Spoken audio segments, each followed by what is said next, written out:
Masu sauraro barkanmu da wannan lokaci,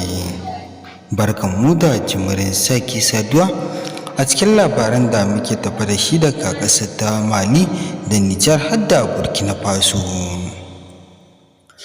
Wani babu shakka kasancewa 'yan kwanakin nan ƙasar Mali tana fama da hararin 'yan bindiga wanda ta kai ta kawo aka kashe wani babban jami'i a ƙasar ta Mali.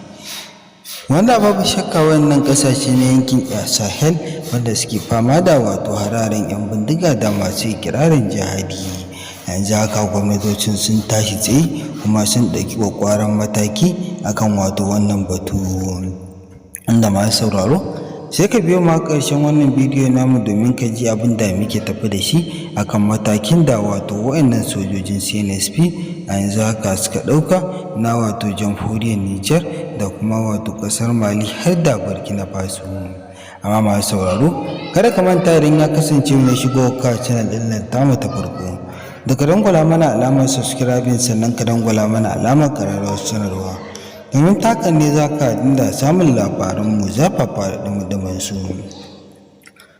Wanda yanzu haka masu sauraro masana sharhi na ta tofa albarkacin bakin su na ganin ya kamata wayannan shugabannin kasashen na Nijar da Burkina Faso da kasar Mali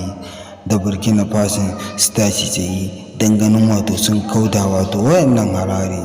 Wanda babu shakka haɗakar da suke wannan haɗaka ya kamata ce tana aiki ganin dukkansu suna kawar da kansu matsaloli musamman na hararin 'yan bindiga da masu kirarin jihari musamman a wannan lokaci ƙasar Mali wacce ta fi fama da hararen a wannan lokaci. Wanda ko a baya wannan ƙungiya da suka haɗe ta wani suna AES sun haɗa ta ne ba don komai ba don ganin taimakon junansu da junansu idan ɗaya yana cikin matsala. Amma masu sauraro a wannan lokaci ya kuke ganin wannan mataki da gwamnatin Mali za ta ɗauka akan wayannan 'yan ta'adda. Nan ba kama ƙarshen wannan rahoto namu da muke tafa da shi daga ƙasashen na Nijar, Burkina Faso da ƙasar Mali akan halin matsalar tsaro da suke fama da shi a wannan lokaci.